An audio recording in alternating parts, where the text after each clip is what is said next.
Di sini kelompok kami akan menjelaskan materi terkait energy and power isolation. Risiko yang terkait dengan instalasi atau peralatan apapun yang sedang menjalani inspeksi, pemeliharaan, pembersihan, perbaikan, atau konstruksi harus disertai dengan tindakan pengendalian yang tepat dan harus diterapkan. Sebelum pekerjaan dimulai, pembangkit listrik harus dihentikan, diisolasi atau dikunci dengan benar dan diberi tanda bahaya, dan energi yang tersimpan harus dibuang. Contoh sumber energi antara lain listrik, tekanan hidrolik, udara atau gas bertekanan, gravitasi, tegangan pegas kinetik, dan bagian yang bergerak. Pengendalian terpisah yang jauh dari operator instalasi atau area kerja terdekat juga harus diisolasi atau dikunci dan diberi tanda bahaya. Selanjutnya yaitu prosedur isolasi. Prosedur isolasi merupakan serangkaian langkah yang telah ditentukan sebelumnya yang harus diikuti ketika pekerja diharuskan melakukan tugas seperti inspeksi, pemeliharaan, pembersihan, perbaikan, dan konstruksi. Tujuan dari prosedur isolasi ini adalah untuk mengisolasi semua bentuk energi yang masih tersimpan, yang masih berbahaya, mengendalikan semua bahaya lain bagi mereka yang melakukan pekerjaan, memastikan bahwa masuk ke area terlarang dikontrol dengan ketat.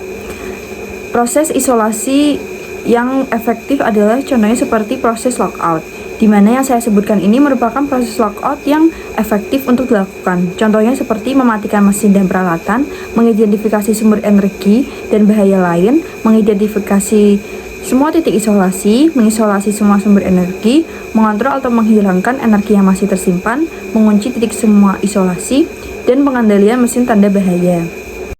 Nah, selanjutnya itu ada kunci dan tanda bahaya. Jadi, setiap orang yang bekerja di peralatan terisolasi itu, mereka harus memasang tanda bahaya dan kuncinya sendiri. Nah, di sistem lain, itu mereka jika udah disetujui oleh manajemen sampai ke tingkat keselamatan setara, maka itu boleh digunain. Nah, ini adalah contoh dari kunci ya teman-teman. Dan ini adalah salah satu contoh dari tanda bahaya. Nah, selanjutnya tuh harus ada yang dipertimbangin dalam menggunakan kunci dan tanda bahaya. Yang pertama itu tag. Nah, tag ini tuh harus dikasih tanggal, diberi tanda tangan, bahkan nama, alamat, ataupun nomor telepon itu juga boleh banget dicantumin. Nah, yang kedua itu kunci. Kunci itu harus diberi tag atau tanda bahaya sesuai identifikasi bahayanya. Biar apa? Biar tahu bahayanya tuh apa dan siapa yang memasang kunci tersebut. Nah, yang tiga, kalau misalkan yang memasang kunci atau tanda bahaya itu nggak ada, boleh seseorang yang melepaskan. Tapi sebelum itu tuh harus dikonsultasikan terlebih dahulu oleh si pemasangnya, atau bisa ikutin prosedur dari manajemennya. Terus tanda dan kunci ini tuh harus dipasang di titik-titik isolasi, teman-teman. Tag di luar layanan yaitu digunakan untuk mengidentifikasi peralatan atau mesin yang tidak dapat digunakan karena kesalahan, kerusakan, atau malfungsi.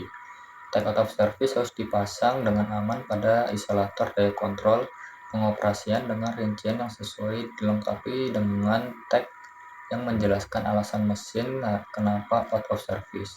Lalu tag out of service bisa dilepas sampai peralatan aman untuk dikembalikan ke layanan, atau alasan tag out of service tidak ada lagi. Lalu tag di luar layanan dapat dihapus oleh yang pertama itu orang yang melampirkannya, yang kedua supervisor yang bertanggung jawab atas perbaikan alat, lalu yang ketiga itu petugas pemeliharaan yang sedang melakukan perbaikan.